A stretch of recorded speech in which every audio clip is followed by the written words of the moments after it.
વાત કરીએ સોમનાથ સ્વાભિમાન પર્વની તો સોમનાથ સ્વાભિમાન પર્વ પર સોમનાથમાં રોશનીનો શણગાર કરવામાં આવ્યો છે। પીએમ મોદી સ્વાભિમાન યાત્રાએ લઈને પણ તૈયારીઓનો ધમધમાટ છે।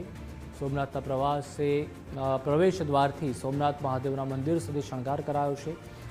રોશનીથી શણગાર થતાં લોકોની પણ ભારે ભીડ જોવા મળી।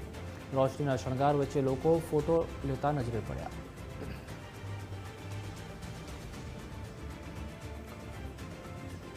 તો સોમનાથ સ્વાભિમાન પર્વ અને પીએમ મોદીના પ્રવાસની તૈયારીઓ તેજ છે, જેમાં ગીર સોમનાથ જિલ્લાના પોલીસ વડા જયદીપસિંહ ડી જાડેજાએ નિવેદન આપતા કહ્યું કે સુરક્ષા અને શ્રદ્ધાળુઓને અગવડ ન પડે તેવું આયોજન કરવામાં આવ્યું છે। સ્થાનિક પોલીસ સાથે એસઆરપીના જવાનો પણ સુરક્ષામાં તૈનાત રહેશે। બીડીએસ, એનએસજી, એસપીજી સહિતની સુરક્ષા એજન્સીઓ પણ પહોંચી ગઈ છે।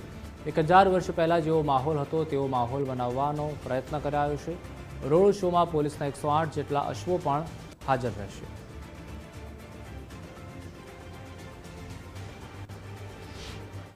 माननीय प्रधानमंत्री साहेब की पण सुरक्षा व्यवस्थित रीते जळवाई रहे ए माटे अमारी बीडीडीएस की टीमों, माउंटेड पुलिस, अमारी स्थानिक पुलिस आ उपरांत बहारना जिल्लाओमांथी पण माननीय डीजी साहेबे अમને 1500 થી વધારેનું ફોર્સ ફાળવ્યું છે।